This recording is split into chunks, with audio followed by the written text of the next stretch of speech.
वाले बच्चों, यह है अध्याय फर्स्ट, यूरोप में राष्ट्रवाद का उदय। 2024 बोर्ड परीक्षा में आने वाले प्रश्न और साथ में हमने इसमें पीडीएफ भी इंक्लूड की है। तो शुरू करते हैं। सबसे पहला प्रश्न है, निम्नलिखित पर टिप्पणी लिखिए। तो पहला है जूसेपी मैत्सिनी। इनका फोटो सामने दे रखा है। ये कौन थे, इनके बारे में बात करते हैं। तो जूसेपी मैत्सिनी इटली के एक क्रांतिकारी थे। तो कौन थे? क्रांतिकारी। उनका जन्म 1807 में हुआ था। कब हुआ था? 1807 में। वह कार्बोनारी के सेक्रेट सोसाइटी के सदस्य बन गए और जब वो कितने वर्ष के थे? 24 वर्ष के। तब उनको 1931 में लिगुरिया में क्रांति की कोशिश के आरोप में देश निकाला दे दिया। लिगुरिया में क्रांति कर रहे थे, ये क्रांति की क्या कर रहे थे? कोशिश, और इसका आरोप लगा था इनके ऊपर और इन्हें क्या दे दिया था? देश निकाला। उसके बाद उन्होंने दो और गुप्त सोसाइटी की स्थापना की। पहली तो की मरसोई में यंग इटली के नाम से, और फिर बाद में बर्न में यंग यूरोप के नाम से। मैत्सिनी का मानना था कि भगवान ने राष्ट्र को ही मनुष्यों की प्राकृतिक इकाई बनाया था। कितनी सोसाइटी की स्थापना की इन्होंने? दो। पहली तो कहाँ की? मरसोई में यंग इटली, और फिर बाद में कहाँ की? बर्न में यंग यूरोप की। और इसलिए इटली को एक एकीकृत गणराज्य बनाना जरूरी था। मैत्सिनी का अनुसरण करते हुए जर्मनी, स्विट्जरलैंड और पोलैंड में कई गुप्त संगठन बनाए गए। किस किस ने इनका अनुसरण किया? एक तो जर्मनी ने, स्विट्जरलैंड ने और पोलैंड ने। और रूढ़िवादी लोगों में मैत्सिनी के नाम का खौफ था। किसका खौफ था? मैत्सिनी के नाम का। नेक्स्ट क्वेश्चन देखते हैं। काउंट कैमिली दे काउर। तो ये जो सामने आप फोटो देख रहे हैं, ये किसका है? काउंट कैमिली दे काउर का। इनके बारे में देखते हैं। तो इटली के एकीकरण में काउंट कैमिली दी काउर की महत्वपूर्ण भूमिका रही। वह पिटमांड सार्डिनिया के प्राइम मिनिस्टर थे। क्या थे ये? Prime minister. वह ना तो कोई क्रांतिकारी थे और ना ही लोकतांत्रिक। इटली के कई अन्य अभिजात वर्ग के लोगों की तरह वह धनी और सुशिक्षित थे। उनकी भी पकड़ इतालवी भाषा के मुकाबले फ्रेंच भाषा पर अधिक थी। काउंट कैमिली दे काउर ने फ्रांस से एक कूटनीतिक गठबंधन किया और 1859 में ऑस्ट्रिया की सेना को हरा दिया। किससे गठबंधन किया था इन्होंने? फ्रांस से। और 1859 में ऑस्ट्रिया की सेना को हरा दिया। उस लड़ाई में सैनिकों के अलावा कई सशस्त्र स्वयंसेवकों ने भी भाग लिया था, जिनकी अगुवाई गैरिबाल्डी कर रहे थे।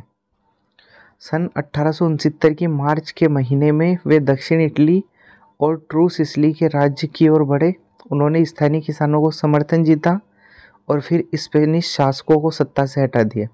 किसका समर्थन जीता उन्होंने? स्थानीय किसानों का। और 1861 में विक्टर एमानुएल को एकीकृत इटली का राजा घोषित किया गया। काउर उस एकीकृत इटली के प्राइम मिनिस्टर बन गए। तो ये थी इनकी काउंट कैमिली दी काउर की जीवनी। आगे देखें, यूनानी स्वतंत्रता संग्राम। तो ये यूनानी स्वतंत्रता संग्राम के कुछ फोटो दे रखे हैं सामने। देखिए, इस तरीके का कुछ संग्राम हुआ था। तो ग्रीस की आज़ादी का संघर्ष 1821 में शुरू हुआ। जिन लोगों को देश निकाला दे दिया गया था, उन्होंने ग्रीस के राष्ट्रवादियों को भारी समर्थन दिया। ग्रीस में जो भी राष्ट्रवादी थे उनको भारी समर्थन दिया। और किसने दिया? जिन्हें देश निकाला दे दिया गया था। पश्चिमी यूरोप के लोग प्राचीन ग्रीक संस्कृति का सम्मान करते थे, इसलिए उन्होंने भी ग्रीस के राष्ट्रवादियों का समर्थन किया। कवियों और कलाकारों ने जनभावना को राष्ट्रवादियों के पक्ष में करने की भरपूर कोशिश की। यह याद रखना चाहिए कि ग्रीस उस समय ओटोमान साम्राज्य का हिस्सा हुआ करता था। किसका हिस्सा हुआ करता था? ओटोमान साम्राज्य का। आखिरकार 1832 में कॉन्स्टेंटिनोपल की ट्रीटी हुई और ग्रीस को एक स्वतंत्र देश की मान्यता मिल गई। ग्रीस की आज़ादी की लड़ाई से पूरे यूरोप में पढ़े लिखे वर्ग में राष्ट्रवाद की भावना और मजबूत हुई। ग्रीस की आज़ादी जैसे ही हुई तो यूरोप के जो पढ़े लिखे वर्ग थे उन्होंने राष्ट्रवाद की भावना जाग गई। अब राष्ट्रवादी संघर्षों में महिलाओं की भूमिका देखते हैं। तो उदारवादी आंदोलन में महिलाओं ने भारी संख्या में हिस्सा लिया। इसके बावजूद असेंबली के चुनाव में उन्होंने मताधिकार से वंचित किया गया। देखो उन्होंने भारी संख्या में तो उन्होंने क्या किया था, हिस्सा लिया था, लेकिन असेंबली का जो चुनाव हुआ था उसमें उन्हें वोट नहीं देने दिया गया। जब सेंट पॉल के चर्च में फ्रैंकफर्ट पार्लियामेंट बुलाई गई तो महिलाओं को केवल दर्शक दीर्घा में बैठने की अनुमति मिली, यानी वो केवल देख सकती थी, बोल कुछ नहीं सकती। प्रश्न नंबर 2 देखते हैं। फ्रांसीसी लोगों के बीच सामूहिक पहचान का भाव पैदा करने के लिए फ्रांसीसी क्रांतिकारियों ने क्या कदम उठाए? हमें उन कदम के बारे में बताना है जो भी उन्होंने उठाए थे। तो फ्रांसीसी लोगों के बीच सामूहिक पहचान का भाव पैदा करने के लिए फ्रांसीसी क्रांतिकारियों ने कई कदम उठाए। उन्होंने इसके लिए रोमांटिसिज्म का सहारा लिया। देखिए रोमांटिसिज्म क्या है? तो रोमांटिसिज्म एक सांस्कृतिक आंदोलन था जो एक खास तरह की राष्ट्रवादी भावना का विकास करना चाहता था। रोमांटिक कलाकार देखिए इस तरीके के रोमांटिसिज्म थे जिसमें फोटो की सहायता से दर्शाया जाता था। तो अब देखिए इसमें कलाकार सामान्य तर्क और विज्ञान को बढ़ावा देने के खिलाफ होते थे। इसके बदले वे भावनाओं, अंतर्ज्ञान और रहस्यों को अधिक महत्व देते थे। राष्ट्र के आधार के रूप में उन्होंने साझा विरासत और सांस्कृतिक धरोहर की भावना को अधिक बल दिया और राष्ट्र की भावना को इस तरीके से वो दर्शाते थे अपनी कलाकृतियों के द्वारा। तो आगे बढ़े।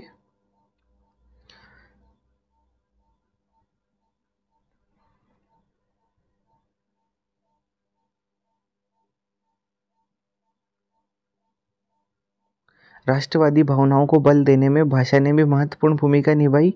लोगों में राष्ट्र की भावना को बढ़ावा देने के उद्देश्य से पूरे फ्रांस में फ्रेंच भाषा को मुख्य भाषा की तरफ बढ़ावा दिया गया। पोलैंड में रूसी अधिपत्य के खिलाफ विरोध के लिए पोलिश भाषा का इस्तेमाल हुआ और किसके रूप में हुआ? एक हथियार। मारियन और जर्मेनिया कौन थे? जिस तरह उन्हें चित्रित किया गया इसका क्या महत्व था? तो फ्रेंच राष्ट्र को मारियन का नाम दिया गया जिसे एक स्त्री के रूप में चित्रित किया गया और फ्रांस में राष्ट्र को मेरियन का नाम दिया गया। और यह ध्यान देने योग्य है कि मेरियन ईसाई महिलाओं का एक लोकप्रिय नाम था। मेरियन ईसाई महिलाओं का क्या था? एक लोकप्रिय नाम। मेरियन के चरित्र चित्रण के लिए उदारवाद और प्रजातंत्र के रूपकों का प्रयोग हुआ। जैसे ये देखिए इस तरीके के इनके फोटो थे उस टाइम के, मारियन एंड जर्मेनिया। अब किस तरीके के? जैसे टोपी, तिरंगा, कलंगी आदि। लोगों में मेरियन की पहचान करने के उद्देश्य से उसकी मूर्तियां बनी और टिकटों और सिक्कों पर उसकी तस्वीर छापी गई। ये फोटो आप देख सकते हैं मेरियन का। जर्मनी में जर्मेनिया को राष्ट्र का प्रतीक बनाया गया। जर्मनी में जैतून को बहादुरी का प्रतीक माना जाता है, इसलिए जर्मेनिया के सिर पर जैतून के पत्तों का ताज है। ठीक है, ये देख लीजिए, ये जर्मेनिया के सर पर एक ताज है और ये लाल टोपी, कलंगी और ये मारियन। चौथा प्रश्न, जर्मनी एकीकरण की प्रक्रिया को संक्षेप में बताइए। 1814 के वीना कॉन्फ्रेंस में जर्मनी की पहचान 39 राज्यों के एक लचर संघ के रूप में हुई थी। इस संगठन का निर्माण नेपोलियन द्वारा किया गया था। किसके द्वारा किया गया? नेपोलियन। 1848 के मई महीने में फ्रैंकफर्ट संसद में विभिन्न राजनीतिक संगठनों ने हिस्सा लिया। उन्होंने एक जर्मन राष्ट्र के लिए एक संविधान की रचना की। इसके अनुसार जर्मन राष्ट्र का मुखिया कोई राजा होता तो संसद के प्रति जवाबदेह होता। ओटो वान बिस्मार्क जो प्रशिया के मुख्यमंत्री थे, जर्मनी एकीकरण के मुख्य सूत्रधार थे। कौन थे जर्मनी एकीकरण के मुख्य सूत्रधार? ओटो वान बिस्मार्क। इस काम के लिए उन्होंने प्रशिया की सेना और अफसरशाही की मदद ली। उसके बाद ऑस्ट्रिया, डेनमार्क और फ्रांस से 7 साल के भीतर 3 लड़ाइयाँ हुई। उन युद्धों की परिणति हुई प्रशिया की जीत, जिसने जर्मनी के एकीकरण की प्रक्रिया को संपूर्ण किया। 1871 के जनवरी महीने में वर्साई में हुए एक समारोह में प्रशिया के राजा विलियम फर्स्ट को जर्मनी का शहंशाह घोषित कर दिया गया। नेक्स्ट क्वेश्चन देखते हैं। अपने शासन वाले क्षेत्रों में शासन व्यवस्था को ज़्यादा कुशल बनाने के लिए नेपोलियन ने क्या बदलाव किए थे। ये फोटो आप देख सकते हैं नेपोलियन का, इस तरीके का था ये। शासन व्यवस्था को अधिक कुशल बनाने के लिए नेपोलियन ने कई बदलाव किए। जैसे अब देखते हैं उसके बदलाव। नेपोलियन ने 1804 में सिविल कोड लागू कर दिया।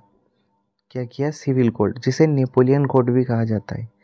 इस नए सिविल कोड से जन्म के आधार पर मिलने वाली हर सुविधा समाप्त हो गई। यानी जन्म से जो भी सुविधाएं मिलती थी वो सारी समाप्त हो गई। हर नागरिक को समान दर्जा मिला, हर नागरिक को समान दर्जा, और संपत्ति के अधिकार को पुख्ता किया गया। नेपोलियन ने फ्रांस की तरह अपने नियंत्रण वाले हर इलाके में प्रशासनिक सुधार को अंजाम दिया। उसने सामंती व्यवस्था को ख़त्म कर दिया। कौन सी व्यवस्था को ख़त्म किया था? सामंती व्यवस्था को। और किसने किया था? तो नेपोलियन ने किया था। जिससे किसानों को दास्ता और जागीर को दिए जाने वाले शुल्कों से मुक्ति मिली। शहरों में प्रचलित शिल्प मंडलियों द्वारा लगाई गई पाबंदियों को भी समाप्त कर दिया। और यातायात और संचार के साधनों में क्या किया था? उसने सुधार किया था। अगला देखते हैं। उदारवादियों की 1848 की क्रांति का क्या अर्थ लगाया जाता है? उदारवादियों ने किन राजनीतिक, सामाजिक एवं आर्थिक विचारों को बढ़ावा दिया? तो देखते हैं इसका उत्तर। 19वीं सदी के शुरुआती दौर के यूरोप में राष्ट्रवाद की भावना पर उदारवाद का गहरा प्रभाव था। एक नए मध्यम वर्ग के लिए उदारवाद का मतलब था व्यक्तिगत स्वतंत्रता और कानून के समक्ष सबकी समानता। क्या मतलब था इसका? एक तो व्यक्तिगत स्वतंत्रता और कानून के समक्ष सबकी समानता। राजनीतिक और सामाजिक दृष्टिकोण। उदारवाद का राजनीतिक दृष्टिकोण था आम सहमति से सरकार चलाना। यह तानाशाही के अंत और पादरियों को मिलने वाले विशेष अधिकार की समाप्ति का पक्षधर था। एक संविधान और प्रतिनिधि पर आधारित सरकार की जरूरत भी महसूस की गई। उदारवादियों ने निजी संपत्ति के अधिकार की भी वकालत की। उदारवादियों ने अपनी संपत्ति, निजी संपत्ति की भी क्या की? वकालत। आर्थिक दृष्टिकोण। तो आर्थिक दृष्टिकोण देखते हैं। आर्थिक उदारवाद नेपोलियन कोड की कई विशेषताओं में से एक थी। नवोदित मध्यम वर्ग भी आर्थिक उदारवाद के पक्षधर थे। कई तरह की मुद्राएं, मापतोल के कई मानक और ट्रेड बैरियर आर्थिक गतिविधियों में रोड़े अटका रहे थे।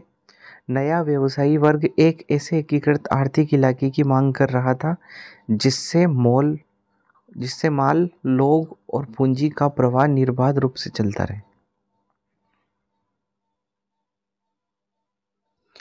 आगे देखते हैं।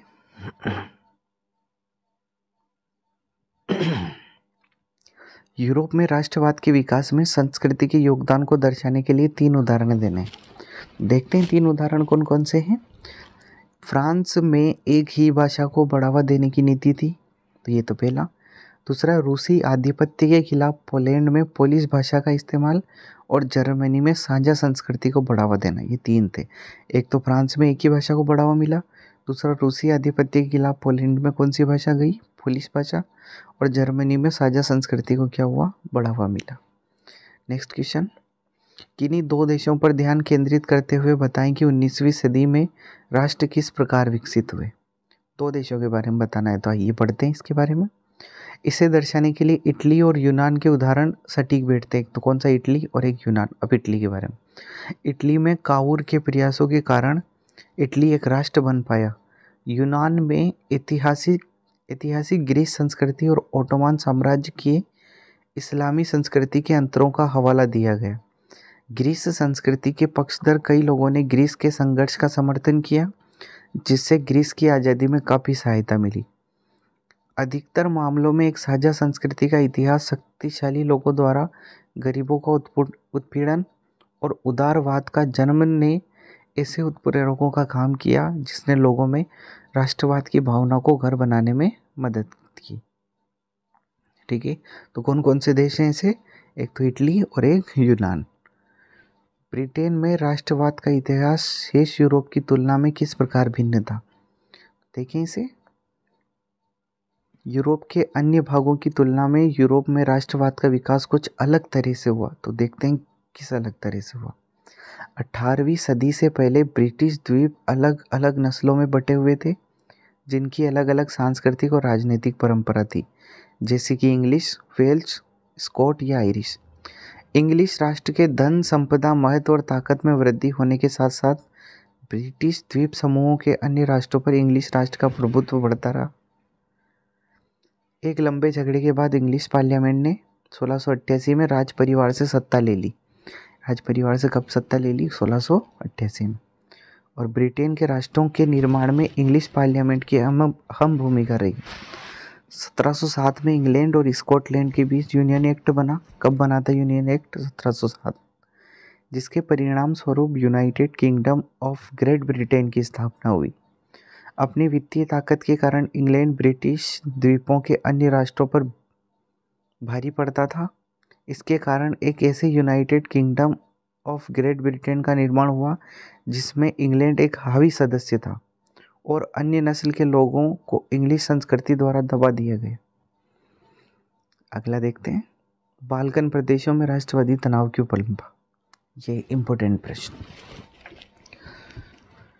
बाल्कन का एक बड़ा हिस्सा ओटोमान साम्राज्य के नियंत्रण में था, लेकिन वह ऐसा दौर था जब ओटोमान साम्राज्य बिखर रहा था और बाल्कन में रोमांटिक राष्ट्रवादी भावना बढ़ रही थी।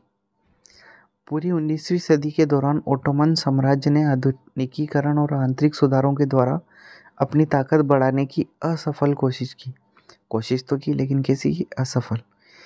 एक एक करके ओटोमान के अधीनस्थ यूरोपीय देश अलग होते गए और अपनी आज़ादी की घोषणा करते गए, लेकिन उस प्रक्रिया के दौरान यह क्षेत्र कई गंभीर झगड़ों का अखाड़ा बन चुका था। बाल्कन पर नियंत्रण पाने का उद्देश्य भी इन झगड़ों में शामिल था। अध्याय 2, भारत में राष्ट्रवाद का उदय, और 2024 बोर्ड परीक्षा में आने वाले प्रश्न हमने इसमें इंक्लूड किए हैं, साथ में पीडीएफ भी दे रखी है। तो देखते हैं प्रश्न नंबर 1, उपनिवेशों में राष्ट्रवाद के उदय की प्रक्रिया उपनिवेशवाद विरोधी आंदोलन से जुड़ी हुई क्यों थी? इसकी हमें व्याख्या करनी है, तो इसका उत्तर देखें। उपनिवेशवाद विरोधी आंदोलन ने लोगों को एक ऐसा माध्यम दिया जिसमें विविध प्रकार के लोग एकता के सूत्र में बंध पाए। किस प्रकार का माध्यम दिया? जिसमें अलग अलग प्रकार के जो लोग थे वो एकता के सूत्र में बंध पाए। इसलिए हम कह सकते हैं कि उपनिवेशों में राष्ट्रवाद के उदय की प्रक्रिया उपनिवेशवाद विरोधी आंदोलन से जुड़ी हुई थी। ठीक है, ये हमारा पहले का ए वाला प्रश्न। दूसरा, पहले विश्व युद्ध ने भारत में राष्ट्रीय आंदोलन के विकास में किस प्रकार योगदान दिया? देखें इसका उत्तर। प्रथम विश्व युद्ध में भारत प्रत्यक्ष रूप से शामिल नहीं हुआ। भारत शामिल नहीं हुआ था प्रत्यक्ष रूप से, लेकिन इंग्लैंड तो सीधे रूप से उस युद्ध में भाग ले रहा था और उसका असर भारत पर भी पड़ना स्वाभाविक था। युद्ध से होने वाले रक्षा खर्चे में हुई वृद्धि को पूरा करने के लिए इंग्लैंड ने कर्ज लिए और कई टैक्स बढ़ाए। क्या लिया इंग्लैंड ने? एक तो कर्जा लिया और टैक्स बढ़ा दिए। अधिक राजस्व संग्रह के उद्देश्य से सीमा शुल्क को बढ़ाया गया और आई कर को शुरू किया गया। इन सब कारणों से 1913 से 1918 के बीच अधिकतर चीज़ों के दाम दोगुने हो गए। चीज़ों के दाम कैसे हो गए? दोगुने। कीमतें बढ़ने लगी। जब दाम बढ़ेंगी कीमतें बढ़ेगी।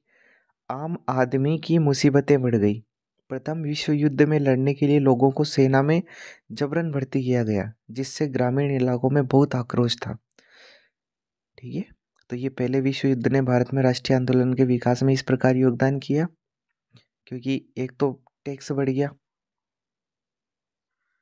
ये देखिए, प्रथम विश्व युद्ध के बाद की कुछ तस्वीरें हैं इस प्रकार से।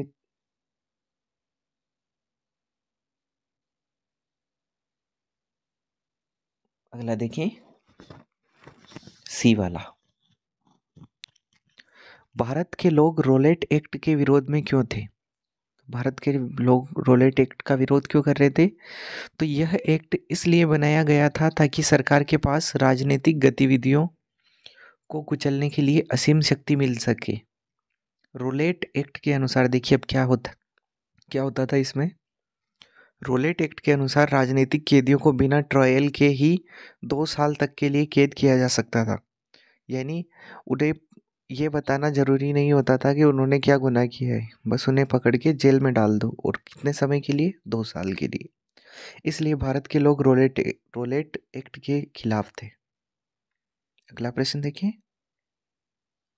ये थे सर रोलेट, और इनके द्वारा लाया गया था रोलेट एक्ट। गांधी जी ने असहयोग आंदोलन को वापस लेने का फैसला क्यों किया?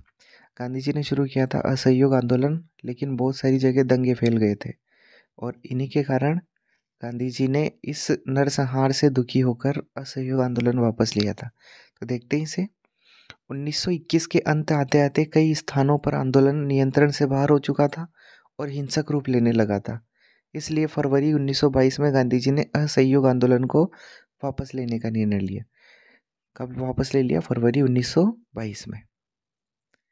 ये देखिए गांधी जी असहयोग आंदोलन में, और इस असहयोग आंदोलन के अंतर्गत होने वाली ये घटना थी चोरा चोरी की घटना, जिसमें बहुत सारे आंदोलनकारियों ने मिलकर एक पूरे पुलिस स्टेशन को जला दिया था। प्रश्न नंबर 2 देखिए, सत्याग्रह के विचार का क्या मतलब है? तो महात्मा गांधी ने जन आंदोलन के लिए सत्याग्रह नाम का नया तरीका इजाद किया। सत्याग्रह का मतलब किसने इजाद किया था? ये महात्मा गांधी ने। सत्याग्रह का मतलब है कि अगर आप सही मकसद के लिए लड़ाई लड़ रहे हैं तो आपको अपने ऊपर अत्याचार करने वाले से लड़ने के लिए ताकत की जरूरत नहीं है।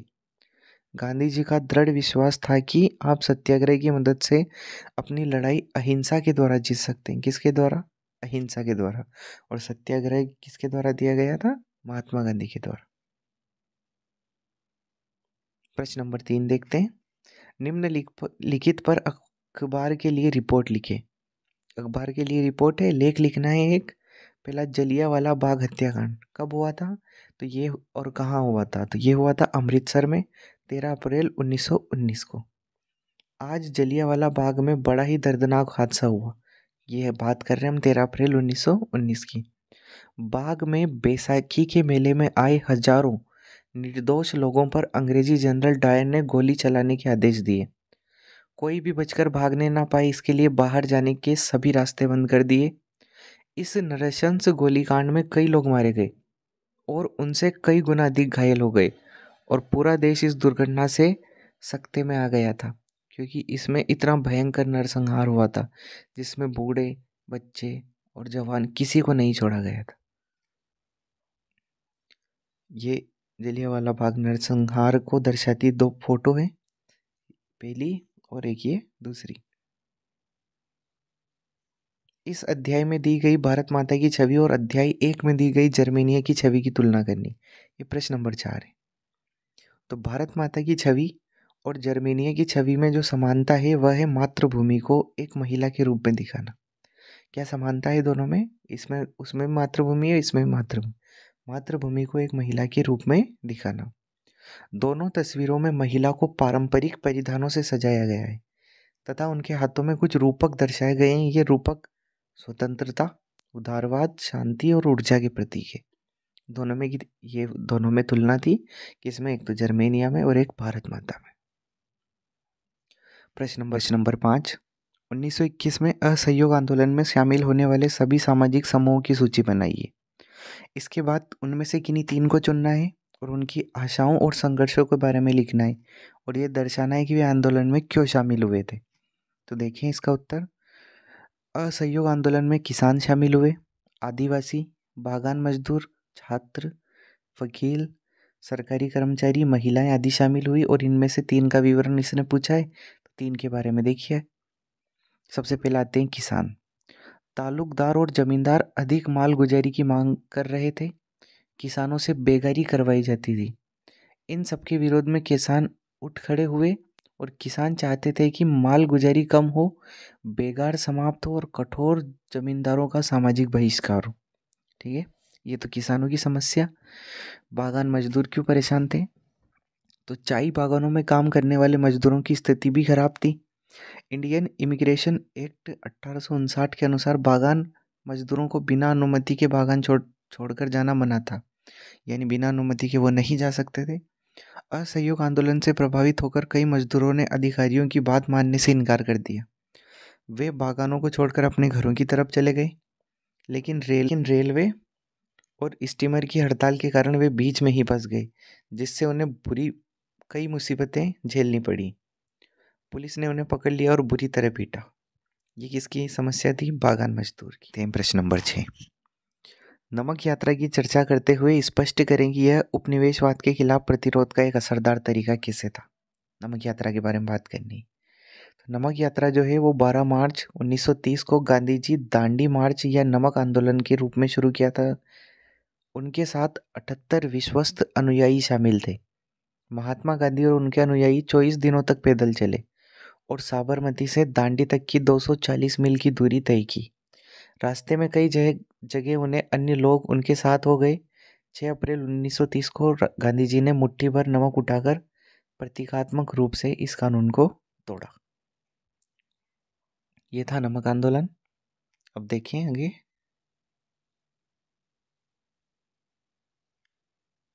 ये गांधी जी की दांडी यात्रा को ये देखिए प्रतीकात्मक रूप एक दे रखा है, फोटो नंबर 2 और फोटो 1 ये जिसमें बहुत सारे लोग गांधी जी के साथ चल रहे हैं। नमक एक शक्तिशाली प्रतीक था जिसे हर व्यक्ति से जोड़ा जा सकता था। नमक का इस्तेमाल हर तबके का आदमी समान रूप से करता है।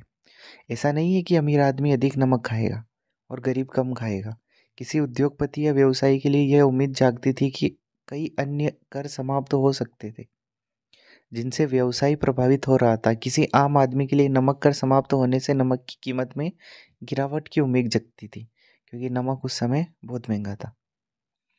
प्रश्न नंबर 7, कल्पना कीजिए कि आप सिविल नाफरमानी आंदोलन में हिस्सा लेने वाली एक महिला है। आप महिला हैं, बताइए कि इस अनुभव का आपके जीवन में क्या अर्थ होता है। देखें, पारंपरिक तौर पर एक महिला की भूमिका घर चलाने की मानी जाती है। ये पुराना तरीका, लेकिन असहयोग आंदोलन में भाग लेकर मैं राष्ट्र निर्माण में भागीदारी कर सकूंगी। यह मेरे लिए किसी प्रोत्साहन से कम नहीं होगा। मेरी ड्यूटी थी लाठी चार्ज में घायल व्यक्तियों की सेवा करना। अब हमें ये बताना है अनुभव अपना। तो मेरी ड्यूटी थी लाठीचार्ज में घायल व्यक्तियों की सेवा करना। ऐसा करने से मेरा हृदय उल्लास से भर गया।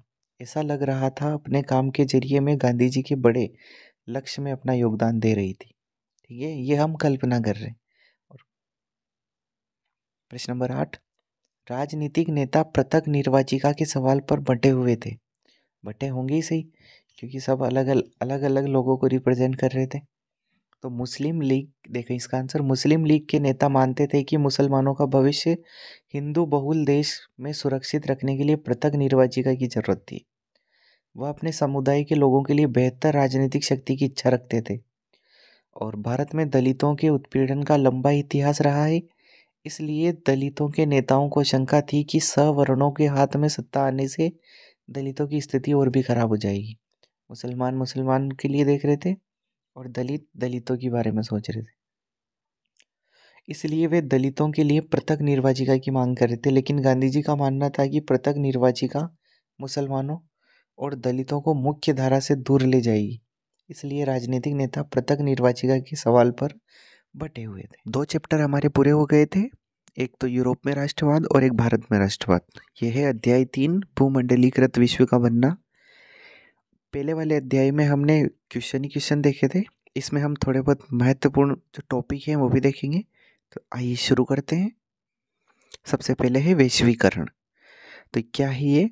तो वैश्वीकरण एक आर्थिक प्रणाली है और व्यक्तियों, सामानों और नौकरियों का एक देश से दूसरे देश के स्थानांतरण को वैश्वीकरण कहते हैं। देखिए किस किस का स्थानांतरण होता है इसमें, व्यक्तियों का कर सकते हैं, सामानों का और नौकरियों का। ये क्या होता है, एक देश से दूसरे देश तक जो स्थानांतरण होता है यही क्या कहलाता है, वैश्वीकरण कहलाता है। देखिए अगला, रेशम मार्ग या सिल्क रूट क्या है? तो सिल्क रूट क्या था? एक ऐतिहासिक व्यापार मार्ग था जो कि दूसरी शताब्दी ईसा पूर्व से 14वीं शताब्दी तक चीन, भारत, फ्रांस, अरब, ग्रीस और इटली को पीछे छोड़ते हुए एशिया से भूमध्य सागर तक फैला था। कहाँ तक फैला था? एशिया से भूमध्य सागर तक। उस दौरान हुए भारी रेशम व्यापार के कारण इसे सिल्क रूट करार दिया गया था। देखिए सिल्क मार्ग, ये मार्ग एशिया को यूरोप और उत्तरी अफ्रीका के साथ साथ विश्व को जमीन और समुद्र मार्ग से जोड़ते थे। ये था हमारा क्या, रेशम मार्ग, या जिसे क्या बोलते थे, सिल्क रूट।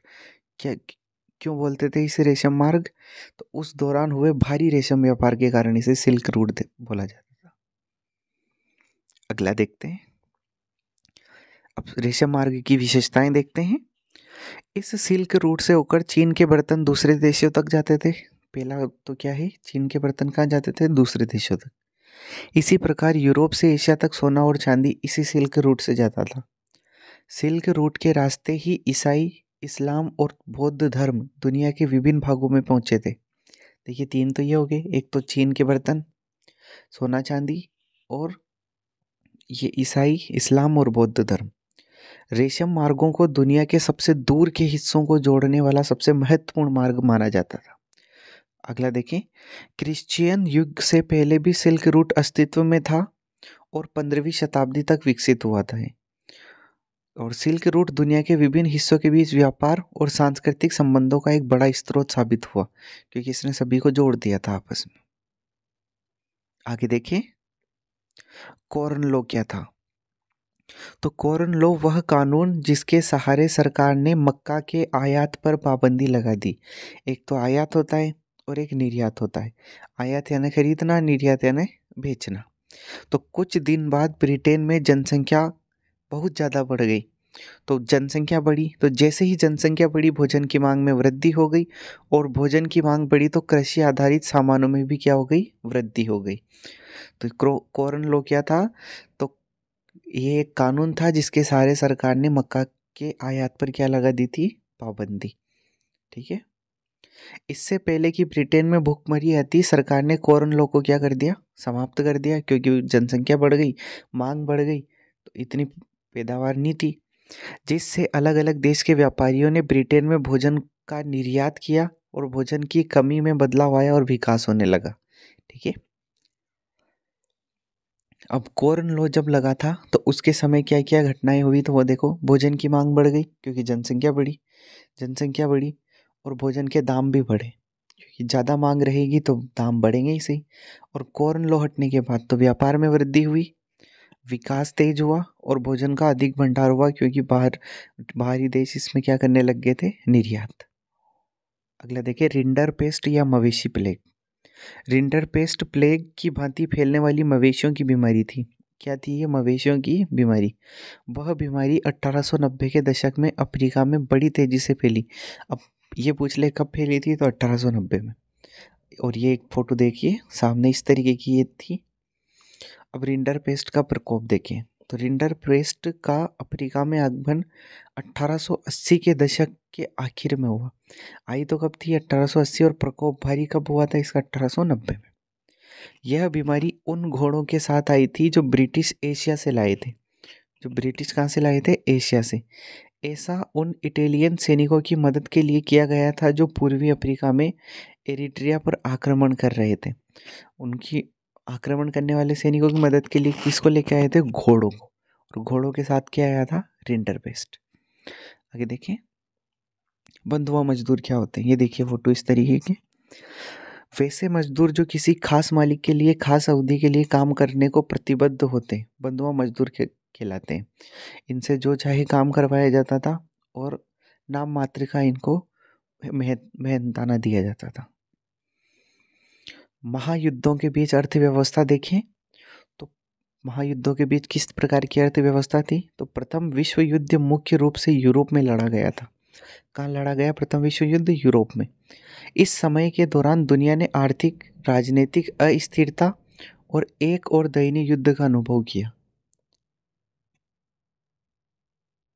प्रथम विश्व युद्ध दो गुटों के बीच लड़ा गया।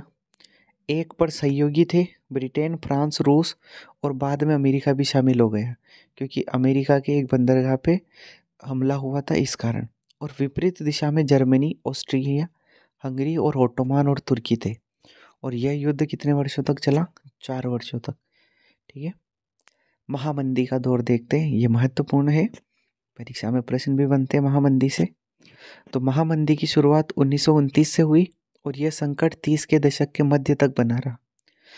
इस दौरान विश्व के ज़्यादातर हिस्सों में उत्पादन, रोजगार, आय और व्यापार में बहुत बड़ी गिरावट दर्ज की गई और युद्धोत्तर अर्थव्यवस्था बहुत कमज़ोर हो गई। देखो, महामंदी आएगी तो एक तो उत्पादन घटेगा, रोजगार की कमी आएगी, आय और व्यापार में भी गिरावट होगी, और इसके साथ साथ अर्थव्यवस्था क्या हो जाएगी, कमज़ोर। कीमतें गिरी तो किसानों की आय घटने लगी और आमदनी बढ़ाने के लिए किसान अधिक मात्रा में उत्पादन करने लगे। ठीक है, तो बहुत सारे देशों ने अमेरिका से कर्ज लिया और अमेरिकी उद्योगपति ने मंदी की आशंका को देखते हुए यूरोपीय देशों को कर्ज देना बंद कर दिया, क्योंकि वो जानता था कि देंगे कहाँ से वापस। इस कारण हजारों बैंक जो थे वो क्या हो गए, दिवालिया हो गए। ये द ग्रेट डिप्रेशन 1929, देखिए ये उस टाइम के फ़ोटो हैं, ये जॉब के लिए, और ये कब शुरुआत हुई थी इसकी, 1929, और कब तक बनी रही थी, 1930 के मध्य तक। भारत और महामंदी को देखें तो 1928 से 1934 के बीच देश का आयात निर्यात घटकर आधा रह गया। अंतर्राष्ट्रीय बाजार में कीमतें गिरने से भारत में गेहूं की कीमत 50% तक गिर गई। किसानों और काश्तकारों को ज़्यादा नुकसान हुआ। देखिए गेहूं की कीमत कितनी गिर गई, 50% गिर गई। और निर्यात कब आधा रह गया था, 1928 से 1934। तो किसानों और काश्तकारों को ज़्यादा नुकसान हुआ, होगा ही सही, क्योंकि कीमतें गिर गई। महामंदी शहरी जनता एवं अर्थव्यवस्था के लिए भी हानिकारक थी। 1931 में मंदी चरम सीमा पर थी, जिसके कारण ग्रामीण भारत असंतोष व उथल पुथल के दौर से गुजर रहा था। ठीक है, अगला देखें, ब्रेटन वुड्स समझौता क्या है, तो समझते हैं इसे। 1944 में अमेरिका स्थित न्यू हैम्पशायर के ब्रेटन वुड्स नामक स्थान पर संयुक्त राष्ट्र मौद्रिक एवं वित्तीय सम्मेलन में सहमति बनी थी। देखिए कहाँ हुआ था ये, अमेरिका में 1944 में। ठीक है, कौन से स्थान पर, ब्रेटन वुड्स नामक स्थान पर। इसमें क्या सहमति बनी थी, अंतर्राष्ट्रीय मुद्रा कोष और विश्व बैंक की स्थापना हुई। किसके अंतर्गत, इस ब्रेटन वुड्स समझौते के। और ब्रेटन वुड्स व्यवस्था निश्चित विनिमय दरों पर आधारित होती थी। किस पर होती थी, निश्चित विनिमय दरों पर। नया अंतर्राष्ट्रीय आर्थिक आदेश NIEO क्या है, तो देखें इसे। ज़्यादातर विकासशील देशों को 1950 और 60 के दशक में पश्चिमी अर्थव्यवस्थाओं के तेज विकास से लाभ नहीं हुआ। 50-60 में जैसे ही अर्थव्यवस्था का तेज विकास होने लगा तो उनको लाभ नहीं हुआ। उन्होंने खुद को एक समूह के रूप में संगठित किया, उन्होंने सबका एक संगठन बनाया। नए अंतर्राष्ट्रीय आर्थिक आदेश की मांग के लिए 77 या G77 का समूह बना, और ये क्या था, देशों का समूह, 77 देशों का समूह। यह एक ऐसी प्रणाली थी जो उन्हें अपने प्राकृतिक संसाधनों पर अधिक विकास में सहायता करती थी, कच्चे माल के उचित मूल्य और विकसित देशों के बाजारों में उनके निर्मित सामानों के लिए बेहतर पहुंच पर वास्तविक नियंत्रण प्रदान करती थी। तो ये किसके लिए बनाया गया था, इन पिछड़े हुए जो ये देश थे, इन्हें विकास की होड़ में लाने के लिए। ठीक है, चीन में नई आर्थिक नीति, तो चीन की नई आर्थिक नीति देखते हैं क्या है। तो चीन जैसे देशों में मजदूरी बहुत कम थी। चीनी अर्थव्यवस्था की कम लागत वाली संरचना ने इसके उत्पादों को सस्ता कर दिया। चीन बहुराष्ट्रीय कंपनियों के लिए निवेश का एक पसंदीदा स्थान था, क्योंकि यहाँ पे जो मजदूरी थी वो बहुत कम थी। चीन की नई आर्थिक नीति विश्व अर्थव्यवस्था की तरह तह में लौट गई। ठीक है, आगे देखते हैं, बहुराष्ट्रीय कंपनियां। बहुराष्ट्रीय निगम बड़ी कंपनियां हैं जो एक ही समय में कई देशों में काम करती हैं। बहुराष्ट्रीय कंपनियां यानी बहुत सारे देशों में। MNC का विश्वव्यापी प्रसार 1950 और 1960 के दशक में एक उल्लेखनीय विशेषता थी, क्योंकि दुनिया भर में अमेरिकी व्यापार का विस्तार हुआ था। विभिन्न सरकारों द्वारा लगाए गए उच्च आयात शुल्क ने बहुराष्ट्रीय कंपनियों को अपनी विनिर्माण इकाइयों का पता लगाने के लिए मजबूर कर दिया। क्या लगा दिया था, विभिन्न सरकारों द्वारा आयात शुल्क ने बहुराष्ट्रीय कंपनियों पर क्या कर दिया था, नियंत्रण लगा दिया था। ठीक है, वीटो क्या है, एक कानून या निकाय द्वारा किए गए प्रस्ताव को अस्वीकार करने का संवैधानिक अधिकार क्या कहलाता है, वीटो कहलाता है। एक कानून होगा या निकाय द्वारा किए गए प्रस्ताव को अस्वीकार कर दिया जाएगा, और इसका संवैधानिक अधिकार क्या कहलाएगा, वीटो। अगला है टेरिफ, एक देश के आयात या निर्यात पर दूसरे देश द्वारा लगाया जाने वाला कर, यानी एक देश से अगर दूसरे देश में निर्यात कर रहे हैं तो उस पर जो कर लगेगा, प्रवेश के बिंदु पर जो शुल्क लगाया जाता है, अर्थात सीमा या हवाई अड्डे पर जो भी टैक्स लगेगा वो क्या कहलाएगा, टेरिफ। ठीक है, अब महत्वपूर्ण प्रश्न देखते हैं। पहला प्रश्न, 17वीं सदी से पहले होने वाले आदान प्रदान के 2 उदाहरण दीजिए। एक उदाहरण एशिया से और एक उदाहरण अमेरिकी महाद्वीप से चुनना है। देखिए एशिया का देखते हैं सबसे पहले। तो आधुनिक काल से पहले के युग में दुनिया के दूर स्थित भागों के बीच व्यापारिक और सांस्कृतिक संपर्कों का सबसे जीवंत उदाहरण सिल्क मार्गों के रूप में दिखाई देता है। एशिया से तो कौन सा उदाहरण ले लेते हैं हम, सिल्क रूट। और अमेरिका से लेते हैं तो अमेरिका में आलू, सोयाबीन, मूंगफली, मक्का, टमाटर, मिर्च आदि चीज़ें विश्व में आदान प्रदान की जाती थी। कहाँ से की जाती थी? अमेरिका से। और अमेरिका से सोना और चांदी जैसी धातुओं का भी आदान प्रदान किया जाता था। तो ये 2 उदाहरण, एक एशिया से लिया हमने सिल्क रूट का, एक अमेरिका से लिया किसका?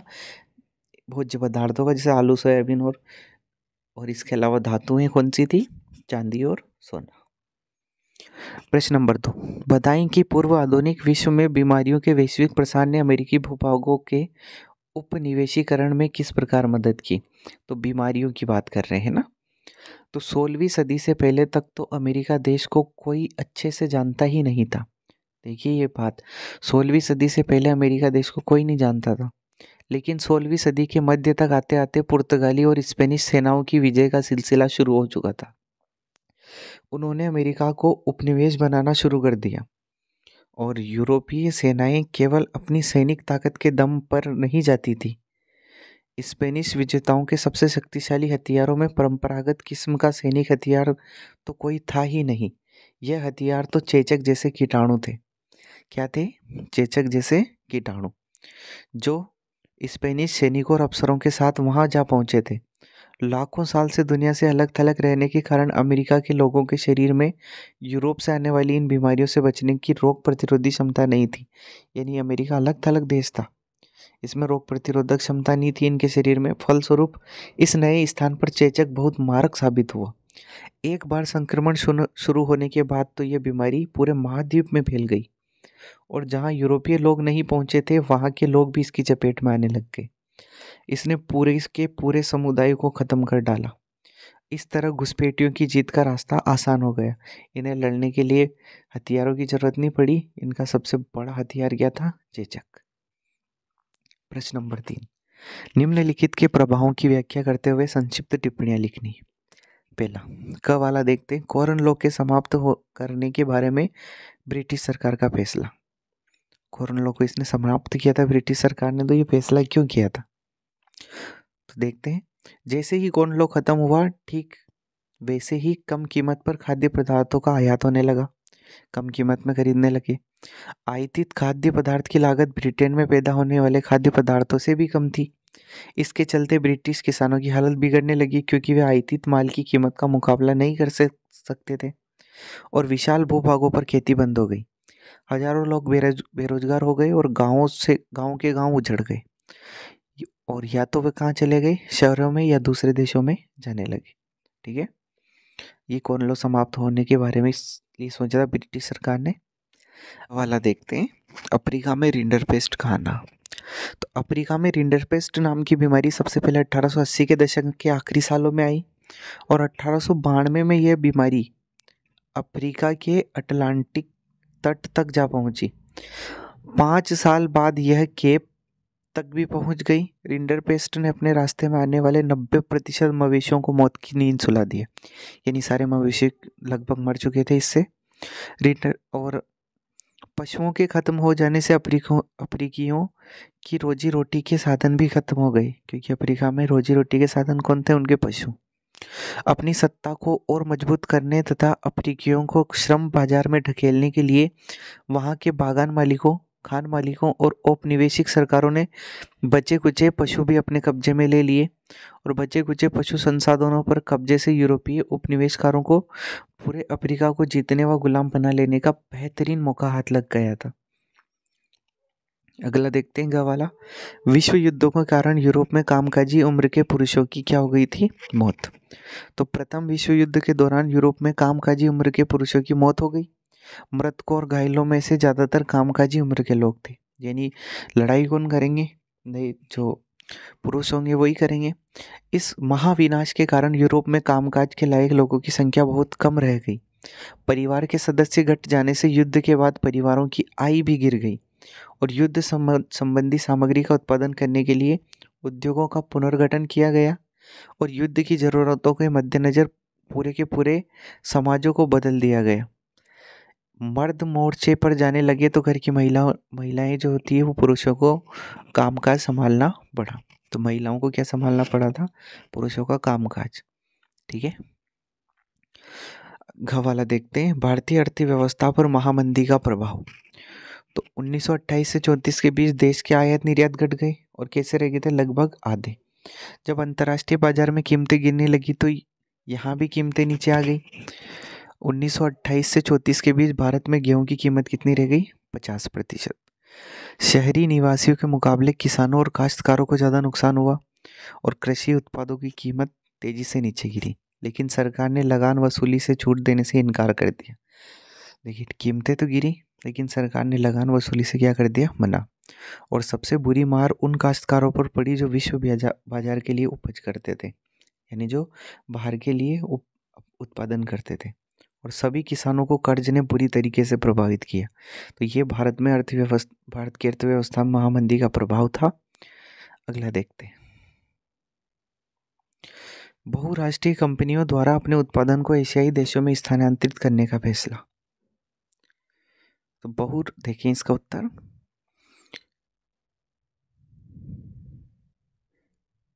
बहुराष्ट्रीय कंपनियों द्वारा अपने उत्पादन को एशियाई देशों में स्थानांतरित करने से बहुत फायदा हुआ। इन कंपनियों को एशिया में सस्ते मजदूर मिल जाते थे। ऐसा होने से विश्व के व्यापार को बहुत फायदा पहुंचा। विश्व में जो मंदी चल रही थी उसमें सकारात्मक रूप से उछाल आया। उद्योगों को कम वेतन वाले देशों में ले जाने से वैश्विक व्यापार और पूंजी प्रवाहों पर भी असर पड़ा। ठीक है, नंबर 4, खाद्य उपलब्धता तक तकनीक के प्रभाव को दर्शाने के लिए इतिहास से 2 उदाहरण देखें। देखते हैं 2 उदाहरण। खाद्य उपलब्धता पर क्या दर्शाना है? तकनीक का प्रभाव। तो औपनिवेशीकरण ने बहुत सी चीज़ें आसान कर दी। उदाहरण के लिए हम यातायात के साधनों की बात कर सकते हैं। रेलगाड़ियाँ सरपट पटरी पर दौड़ने लगी, जलपोतों का आकार बढ़ गया और बोगियों का भार कम करने से भी बहुत फायदा हुआ। तो एक तो ये पहला तकनीक को दर्शा रहा है। दूसरा, पानी के जहाज़ों से जितने भी खाद्य पदार्थ ले जाया करते थे वह पहले जल्दी ही खराब हो जाया करते थे, लेकिन जैसे ही जहाज़ों में रेफ्रिजरेशन की तकनीक विकसित हुई वैसे ही खाद्य पदार्थों को बिना कोई दिक्कत के लंबी दूरी तक ले जाया जा सकता था। तो एक तो क्या था? एक तो यातायात के साधन हो गए और दूसरा वाला क्या हो गया? रेफ्रिजरेशन की तकनीक, यानी माल को खराब होने से बचाया जाने लगा। ब्रेटन वुड्स हम देखते हैं, चौथा चैप्टर। सबसे पहला वाला है औद्योगिकीकरण का युग, इसे हमें बताना है। तो इसकी परिभाषा देखनी है। देखें, जिस युग में हस्त निर्मित वस्तुएं बनाना कम हुई और फैक्ट्री, मशीन एवं तकनीक का विकास हुआ। हाथों से बनाई जाने वाली वस्तुएं कम हो गई और फैक्ट्री, मशीन और तकनीक का विकास हुआ, उसे औद्योगिकीकरण का युग कहते हैं। इसमें खेतीहर समाज औद्योगिक समाज में बदल गया और 1760 से 1840 तक ये युग का 1760 से 1840 का जो भी युग था इसे क्या कहा जाता है? औद्योगिकीकरण का युग, जो मनुष्य के लिए खेल परिवर्तन नियम जैसा हुआ। ठीक है, आगे देखते हैं, पूर्व औद्योगिकीकरण किसे कहते हैं? तो यूरोप में औद्योगिकीकरण के पहले के काल को पूर्व औद्योगिकीकरण का काल कहते हैं। दूसरे शब्दों में कहा जाए तो यूरोप में सबसे पहले कारखाने लगने के पहले के काल को पूर्व औद्योगिकीकरण, जैसे कारखाने लगने से पहले का जो काल था वो क्या कहलाया? पूर्व औद्योगिकीकरण। इस अवधि में गाँवों में सामान बनते थे जिसे शहर में व्यापारी क्या करते थे? खरीदते थे। शहर के व्यापारी किसे खरीदते थे? गाँव में बनने वाले माल को। आगे देखें, आदि औद्योगिकीकरण किसे कहते हैं? तो दरअसल इंग्लैंड और यूरोप में फैक्ट्रियों की स्थापना से भी पहले अंतर्राष्ट्रीय बाजार के लिए बड़े पैमाने पर औद्योगिक उत्पादन होने लगा था। यह उत्पादन फैक्ट्रियों में नहीं होता था। बहुत सारे इतिहासकार औद्योगिकीकरण के इस चरण को आदि औद्योगिकीकरण का नाम देते हैं। ठीक है, अगला देखते हैं, व्यापारियों का गाँव पर ध्यान देने का क्या कारण था? व्यापारी जो थे वो गाँव की तरफ ज़्यादा आकर्षित होते थे। इसका कारण, तो शहरों में ट्रेड और क्राफ्ट गिल्ड बहुत शक्तिशाली होते थे। इस प्रकार के संगठन प्रतिस्पर्धा और कीमतों पर अपना नियंत्रण रखते थे। वे नए लोगों को बाजार में काम शुरू करने से भी रोकते थे। नए लोग जो थे वो काम शुरू करना चाहते उन्हें क्या करते थे, रोकते थे। इसलिए किसी भी व्यापारी के लिए शहर में नया व्यवसाय शुरू करना मुश्किल होता था। अब शहर में मुश्किल होगा तो वो कहाँ से शुरुआत करे, तो वो गाँवों से शुरुआत करता था। इसलिए वे गाँवों की ओर मुँह करना पसंद करते थे, यानी गाँवों की तरफ अग्रसर होते थे। नेक्स्ट देखें, कारखानों की शुरुआत हमें देखनी है कि किस प्रकार से हुई। तो सबसे पहले इंग्लैंड में कारखाने 1730 के दशक में बनना शुरू हुए। 18वीं सदी के आखिर तक पूरे इंग्लैंड में जगह जगह कारखाने दिखने लगे। 1730 में लगे थे और 18वीं सदी जो हुई उसमें पूरे इंग्लैंड में कारखाने लग गए थे। इस नए युग का पहला प्रतीक कपास था। 19वीं सदी के आखिर में कपास के उत्पादन में भारी बढ़ोतरी हुई। और देखें आगे, 1760 में ब्रिटेन में 2.5 मिलियन पाउंड का कपास आयातित हुआ। कितना हुआ था 1760 में? 2.5 मिलियन। और 1787 तक यह मात्रा बढ़कर कितनी हो गई? 22 मिलियन पाउंड हो गई थी। ठीक है। अब कारखानों से लाभ क्या क्या हुए? तो कारखानों के खुलने से कई फायदे हुए। क्या क्या फायदे हुए देखें। श्रमिकों की कार्यकुशलता बढ़ गई। नई मशीनों की सहायता से प्रति श्रमिक अधिक मात्रा में और बेहतर उत्पादन करने लगे, यानी ज़्यादा मात्रा में उत्पादन होने लगा। औद्योगिकीकरण की शुरुआत मुख्य रूप से सूती कपड़ा उद्योग में हुई। किसके लिए हुई थी? सूती कपड़ा उद्योग के लिए। कारखानों में श्रमिकों की निगरानी और उनसे काम लेना अधिक आसान हो गया। ये मशीनें करती थी सारा काम। ठीक है। नए उद्योगपति परंपरागत उद्योगों की जगह क्यों नहीं ले सके? देखें इसका आंसर, औद्योगिक क्षेत्र में काम करने वाले मजदूरों की संख्या क्या थी? कम थी। प्रौद्योगिकी बदलाव की गति धीमी थी। कपड़ा उद्योग एक गतिशील उद्योग था और प्रौद्योगिकी काफ़ी क्या थी? महंगी थी। उत्पादन का एक बड़ा भाग कारखाना की बजाय गृह उद्योग से पूरा होता था। ये उस समय की बात। आगे देखें, हाथ का श्रम और वाष्प शक्ति। तो इसके बारे में देखते हैं, ये क्या था? हाथ का श्रम और वाष्प शक्ति को समझाना है हमें। तो उस जमाने में श्रमिकों की कोई कमी नहीं थी, इसलिए श्रमिकों की किल्लत या अधिक परिश्रमिक की कोई समस्या नहीं थी। इसलिए महंगी मशीनों में पूंजी लगाने की अपेक्षा श्रमिकों से काम लेना ही बेहतर समझा जाता था। यानी श्रमिक बहुत सारे थे और मशीनें क्या थी? महंगी, इसलिए लोग श्रमिकों से ही काम लेते थे। मशीन से बनी चीज़ें एक जैसी होती थी। वे हाथ से बनी चीज़ों की गुणवत्ता और सुंदरता का मुकाबला नहीं कर सकती थी। उच्च वर्ग के लोग हाथ से बनी हुई चीज़ों को क्या करते थे? ज़्यादा पसंद करते थे। लेकिन 19वीं सदी में अमेरिका में स्थिति कुछ अलग थी। वहाँ पर श्रमिकों की कमी होने लगी और श्रमिकों की कमी होने के कारण मशीनीकरण ही एकमात्र क्या बच गया उनके पास रास्ता। अगला देखें, 19वीं शताब्दी में यूरोप के उद्योगपति मशीनों की अपेक्षा हाथ के श्रम को अधिक पसंद करते थे। क्यों करते थे? तो ब्रिटेन में उद्योगपतियों को मानव श्रम की कोई कमी नहीं थी। वे मशीन इसलिए लगाना नहीं चाहते थे क्योंकि मशीनों के लिए अधिक पूंजी निवेश करनी पड़ती थी। कुछ मौसमी उद्योगों के लिए उद्योगों में श्रमिकों द्वारा हाथ से काम करना ही अच्छा समझा जाता था और बाजार में अक्सर बारीक डिजाइन और खास आकारों वाली चीज़ों की मांग रहती है, जो केवल किसके द्वारा संभव है? हस्तकौशल के द्वारा। अब मजदूरों की ज़िंदगी किस तरीके की थी औद्योगिकीकरण के युग में? देखते हैं मजदूरों की। कुल मिलाकर मजदूरों का जीवन कैसा था? दयनीय था। श्रम की बहुतायात की वजह से नौकरियों की भारी कमी थी। नौकरी मिलने की संभावना यारी दोस्ती कुनबे कुटुंब के जरिए जान पहचान पर निर्भर करती थी। बहुत सारे उद्योगों में मौसमी काम की वजह से कामगारों को बीच बीच में बहुत समय खाली बैठना पड़ता था और मजदूरी की आय के वास्तविक मूल्य में भारी कमी, इसलिए क्या थी? गरीबी। मूल्य में क्या थी? कमी, इसलिए क्या थी? गरीबी। देखें स्पेनिंग जेनी क्या थी? एक सूत काटने की मशीन जो जेम्स गीवर्स लीवर्स द्वारा 1764 में बनाई गई थी। और स्पेनिश जेनी मशीन का विरोध क्यों हुआ था? तो 19वीं सदी के मध्य तक अच्छे दौर में भी शहरों की आबादी का लगभग 10% अत्यधिक हिस्सा जो था वो क्या था? गरीब हुआ करता था। आर्थिक मंदी के दौर में बेरोजगारी बढ़ी और ये कितनी हो गई? 35 से बढ़कर 75% के बीच हो गई। बेरोजगारी की आशंका की वजह से मजदूर नई प्रौद्योगिकी से चिढ़ने लगे। जब ऊन उद्योग में स्पिनिंग जेनी मशीन का इस्तेमाल शुरू हुआ तो लोग मशीनों पर क्या करने लगे? हमले। और 1840 के दशक के बाद रोजगार के अवसरों में वृद्धि हुई, क्योंकि सड़कों को क्या किया गया, चौड़ा किया गया, नए रेलवे स्टेशन बने और रेलवे लाइनों का क्या हुआ, विस्तार हुआ। अब देखते हैं भारतीय कपड़े का युग, और ये देखना है हमें मशीनी उद्योग से पहले का युग, यानी जब मशीनें नहीं आई थी उससे पहले। तो अंतर्राष्ट्रीय कपड़ा बाजार में भारत के रेशमी और सूती उत्पादों का दबदबा था। उच्च किस्म का कपड़ा भारत से आर्मेनियन और फारसी सौदागर पंजाब से अफगानिस्तान, पूर्वी फारस और मध्य एशिया लेकर जाते थे। आगे देखें, सूरत, हुगली और मसूलीपट्टनम प्रमुख बंदरगाह थे।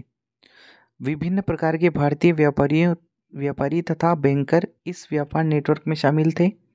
दो प्रकार के व्यापारी थे, आपूर्ति सौदागर तथा निर्यात सौदागर। बंदरगाहों पर बड़े जहाज मालिक तथा निर्यात व्यापारी दलाल के साथ कीमत पर मोलभाव करते और आपूर्ति सौदागर से माल खरीद लेते थे। ठीक है, ये कब का दौर था, मशीनी उद्योग से पहले का। मशीनी उद्योग के बाद का देखें, यानी 1780 के बाद। तो 1750 के दशक तक भारतीय सौदागरों के नियंत्रण वाला नेटवर्क टूटने लगा। यूरोपीय कंपनियों की ताकत बढ़ने लगी और सूरत तथा हुगली जैसे पुराने बंदरगाह क्या पड़ गए, कमजोर पड़ गए। बम्बई तथा कलकत्ता एक नए बंदरगाह के रूप में उभरे। कौन कौन से उभरे, एक तो बम्बई और कलकत्ता। व्यापार यूरोपीय कंपनियों द्वारा नियंत्रित होता था तथा यूरोपीय जहाज़ों के जरिए होता था। शुरुआत में भारत का जो कपड़ा था वो व्यापार में कोई कमी नहीं हुई, और 18वीं सदी यूरोप में भारतीय कपड़े की क्या हुई, भारी मांग हुई। शुरुआत में तो भारतीय कपड़ा का दबदबा था और आखिरी में किसका, यूरोपीय कंपनियों के आने से बुनकरों का क्या हुआ। तो देखते हैं इसका आंसर। ईस्ट इंडिया कंपनी द्वारा सत्ता स्थापित करने से पहले बुनकर बेहतर स्थिति में थे, क्योंकि उनका उत्पाद खरीदने वाले बहुत खरीदार थे तथा वे मोल भाव करके सबसे अधिक कीमत देने वाले को ही अपना सामान बेच सकते थे। भारत में मैनचेस्टर का आना, देखें 19वीं सदी की शुरुआत से ही भारत से कपड़ों के निर्यात में कमी आने लगी। 1811-12 में भारत से होने वाले निर्यात में सूती कपड़े की हिस्सेदारी 33% थी, जो 1850-51 आते आते मात्र कितनी रह गई, 3% रह गई। ये किसके कारण हुआ था, भारत में मैनचेस्टर के आने के कारण। ब्रिटेन के निर्माताओं के दबाव के कारण सरकार ने ब्रिटेन से इंपोर्ट ड्यूटी लगा दी, ताकि इंग्लैंड में सिर्फ वहाँ बनने वाली वस्तुएं ही बिके।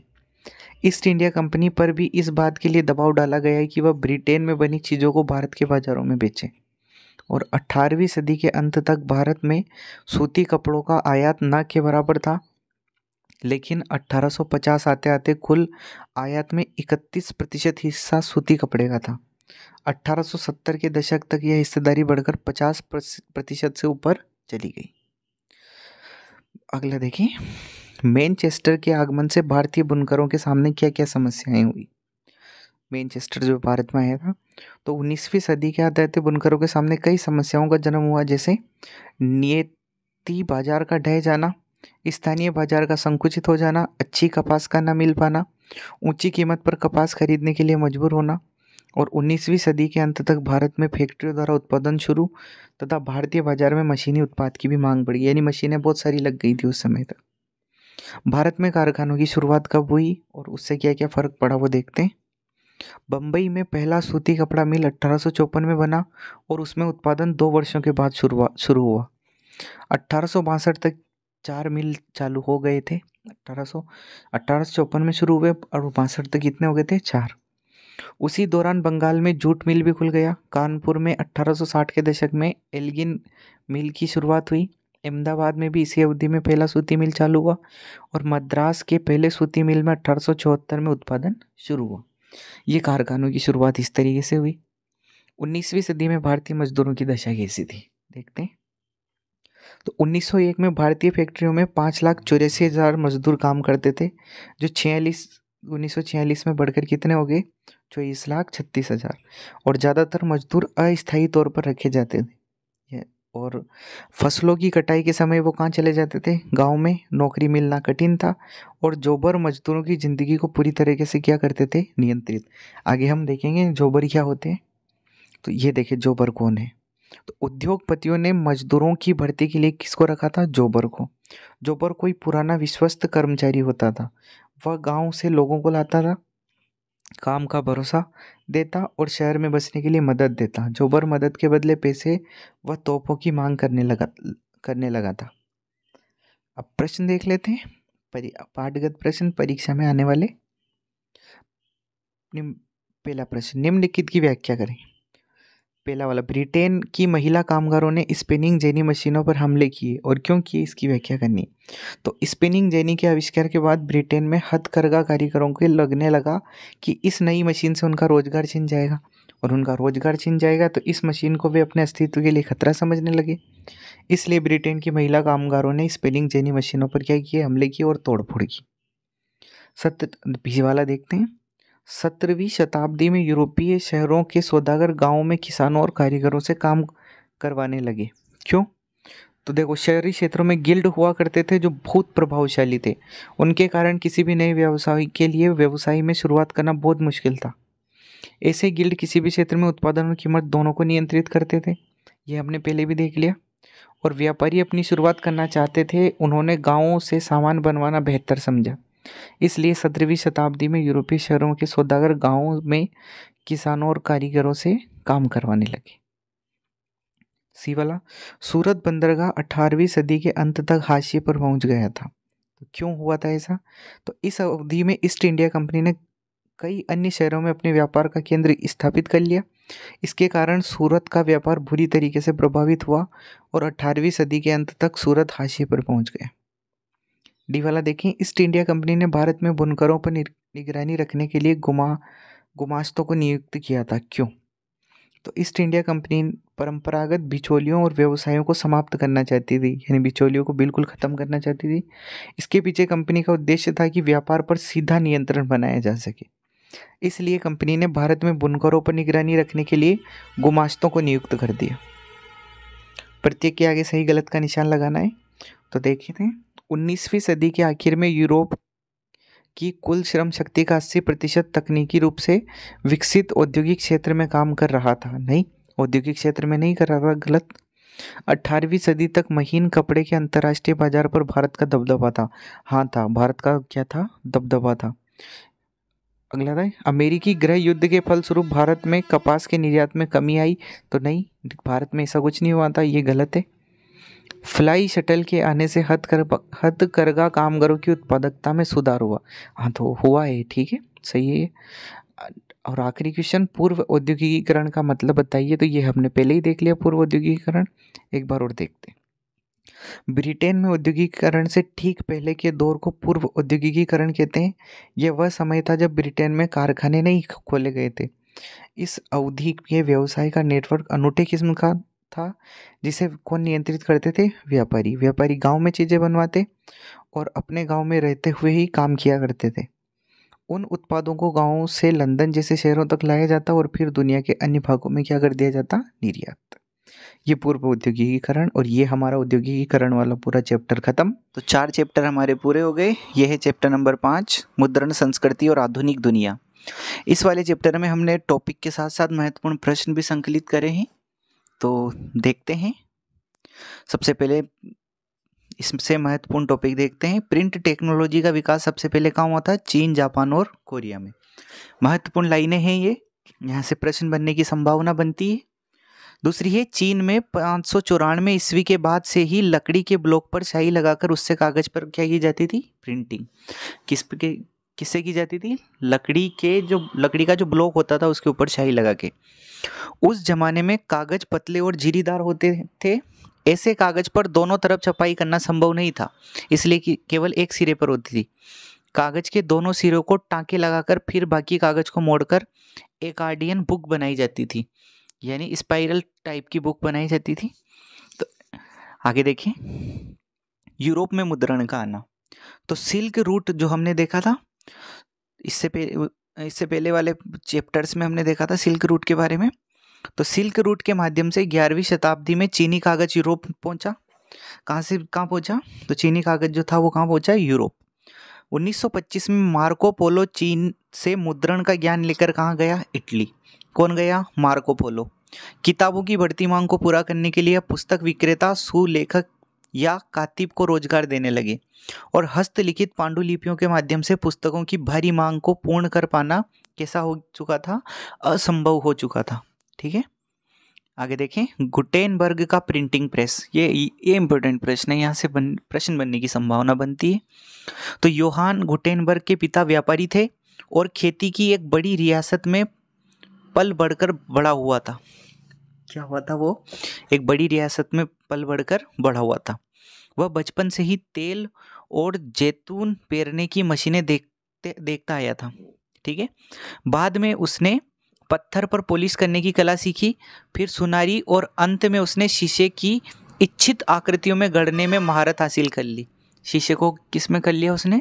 किसकी महारत हासिल कर ली? शीशे को उसकी इच्छा अनुसार आकृतियों में गढ़ने की। अपने ज्ञान और अनुभव का इस्तेमाल उसने अपने नए आविष्कारों के लिए किया। जैतून प्रेस ही प्रिंटिंग प्रेस का आदर्श बनी और सांचे का उपयोग अक्षरों की धातुई आकृतियों को गढ़ने के लिए किया गया। गुटेनबर्ग ने 1448 तक अपना यह यंत्र मुकम्मल कर लिया और इसमें सबसे पहले जो पुस्तक छपी थी वह थी कौन सी? बाइबिल। गुटेनबर्ग प्रिंटिंग प्रेस के बारे में हम देख रहे हैं। सबसे पहले जो 1448 में अपना यंत्र उसने क्या कर लिया था? तैयार कर लिया था। और सबसे पहली जो पुस्तक छपी थी वो कौन सी थी? बाइबिल। आगे देखें, प्लाटेन क्या है? तो लेटर प्रेस छपाई में प्लाटेन एक बोर्ड होता है। क्या होता है? एक बोर्ड, जिसे कागज के पीछे दबाकर टाइप की छाप ली जाती थी। और पहले ये बोर्ड काठ का होता था, बाद में इसे किसका बनाने लग गए? इस्पात का। ठीक है, कास्ट या लकड़ी का होता था ये पहले, बाद में किसका बनाने लगे? इसे इस्पात का। और ये क्या होता था? एक बोर्ड होता था जिसके ऊपर कागज रखते थे और जैसे ही दबाते थे तो इस बोर्ड के जो भी अक्षर होते थे वो किस के ऊपर आ जाते थे? कागज के ऊपर। ठीक है, अब देखते हैं पांडुलिपियाँ। तो पांडुलिपियाँ किसे कहते हैं? तो हाथों से लिखी पुस्तकों को पांडुलिपियाँ कहते थे। और इनके प्रयोग की सीमाएं, यानी कहाँ तक ये काम करती थी? तो किताबों की बढ़ती मांग पांडुलिपियों से पूरी नहीं होने वाली थी, यानी कितनी किताबें लिख सकते थे हाथों से? नकल उतारना बेहद खर्चीला, समय अधिक लगना। नकल उतारना जो था वो बेहद खर्चीला होता था क्योंकि इसके लिए मजदूर लगते थे, समय अधिक लगता था, मांग पूरी नहीं हो पाती थी, ये बहुत नाजुक होती थी, रख रखाव में लाने ले जाने में मुश्किल होती थी। उपरोक्त समस्याओं की वजह से इनका आदान प्रदान भी क्या था? मुश्किल था। किसका था? पांडुलिपियों का। किसे कहते हैं पांडुलिपियाँ? तो हाथों से लिखी पुस्तकों को क्या कहते हैं? पांडुलिपियाँ। ठीक है, मुद्रण संस्कृति का भारत में आना। तो मुद्रण संस्कृति का भारत में देखते हैं। मुद्रण संस्कृति आने के बाद भारत में क्या क्या हुआ और किस तरीके से आई? तो प्रिंटिंग प्रेस पहल 16वीं सदी में भारत के गोवा में पुर्तगाली धर्म प्रचारक के साथ आया। कहाँ पे आई थी? गोवा में। और किस कारण से आई थी? तो पुर्तगाली धर्म प्रचारक। 1674 ईस्वी तक कोंकणी एवं कन्नड़ भाषाओं में लगभग 50 पुस्तकें छापी जा चुकी थी। ये कब हुआ? 1674। कैथोलिक पुजारियों ने 1579 में कोचीन में पहली तमिल किताब छापी और 1713 में उन्होंने ही पहली मलयालम पुस्तक छापी। जेम्स ऑगस्टस हिक्की ने 1780 से बंगाल गजट नामक एक साप्ताहिक पत्रिका का संपादन आरंभ किया। कौन सी पत्रिका थी? एक साप्ताहिक पत्रिका थी जिसका नाम क्या था? बंगाल गजट। गंगाधर भट्टाचार्य ने बंगाल गजट का प्रकाशन आरंभ किया। बंगाल गजट ही पहला भारतीय अखबार था जिसे गंगाधर भट्टाचार्य ने प्रकाशित करना शुरू किया था। तो ये पहला भारतीय क्या था? पहला भारतीय अखबार था। कौन सा? बंगाल गजट। किसने शुरू किया? गंगाधर भट्टाचार्य ने। अब प्रश्न देखते हैं, निम्नलिखित के कारण देने। तो पहला देखते हैं, इसमें पहला, वुड ब्लॉक प्रिंट या तख्ती की छपाई यूरोप में 1925 के बाद आई, ये इसका कारण बताना है हमें। देखें इसका आंसर क्या है? वुड ब्लॉक प्रिंट या तख्ती की छपाई। तो मार्को पोलो 1295 में जब चीन से वापस लौटा तो अपने साथ वुड ब्लॉक प्रिंटिंग की जानकारी लेकर आया। और क्या किया उसने? इसलिए यूरोप में वुड ब्लॉक प्रिंटिंग 1295 के बाद आई। प्रश्न था हमारा, वुड ब्लॉक प्रिंट या तख्ती की छपाई यूरोप में 1295 के बाद आई। तो ये कौन लेके आया था? तो ये मार्को पोलो लेके आया था, क्योंकि ये 1295 के बाद लौटा था। आगे देखिए, मार्टिन लूथर मुद्रण के पक्ष में था और उसने इसकी खुलेआम प्रशंसा की थी। क्यों की थी? तो मार्टिन लूथर ने रोमन कैथोलिक चर्च की जो आलोचना की थी वह प्रिंट के जरिए ही जनमानस के एक बड़े हिस्से तक पहुंच सकती थी। किसके जरिए जनमानस तक पहुंच सकती थी? प्रिंट के जरिए। इसलिए मार्टिन लूथर मुद्रण के पक्ष में था और उसने इसकी खुलेआम क्या की थी? प्रशंसा की थी। सी वाला देखते हैं। रोमन कैथोलिक चर्च ने 16वीं सदी के मध्य से प्रतिबंधित किताबों की सूची रखनी शुरू कर दी। और क्यों किया था? देखें, प्रिंट के कारण बाइबिल की नई व्याख्या लोगों तक पहुंची और लोग चर्च की शक्ति पर सवाल उठाने लगे। इसलिए रोमन कैथोलिक चर्च ने 16वीं सदी के मध्य से प्रतिबंधित किताबों की सूची रखनी शुरू कर दी। किस लिए रखते थे प्रतिबंधित किताबों की सूची? तो चर्च पर जो सवाल उठने लगे थे उनकी वजह से। अगला देखते हैं। महात्मा गांधी ने कहा कि स्वराज की लड़ाई दरअसल अभिव्यक्ति, प्रेस और सामूहिकता के लिए एक लड़ाई है। तो ऐसा क्यों कहा था महात्मा गांधी ने कि स्वराज की लड़ाई दरअसल अभिव्यक्ति, प्रेस और सामूहिकता की लड़ाई है? तो इसका उत्तर देखते हैं। सरकारें जिस तरह से प्रिंट को नियंत्रित करने और कुचलने की कोशिश करती है, उससे प्रिंट की शक्ति का अंदाजा हो जाता है। यानी कोई भी सरकार है, अगर वो प्रिंट को कुचलने की कोशिश कर रही है, उसकी आवाज़ को दबा रही है, तो इससे पता चलता है कि प्रिंट कितना शक्तिशाली है। अंग्रेजी हुकूमत ने भारत में छपने वाली किताबों और अखबारों पर लगातार नज़र रखनी शुरू कर दी और प्रेस को नियंत्रण में लाने के लिए कई कानून भी बना दिए। इसलिए गांधी जी ने कहा कि स्वराज की लड़ाई दरअसल अभिव्यक्ति, प्रेस और सामूहिकता के लिए एक लड़ाई है।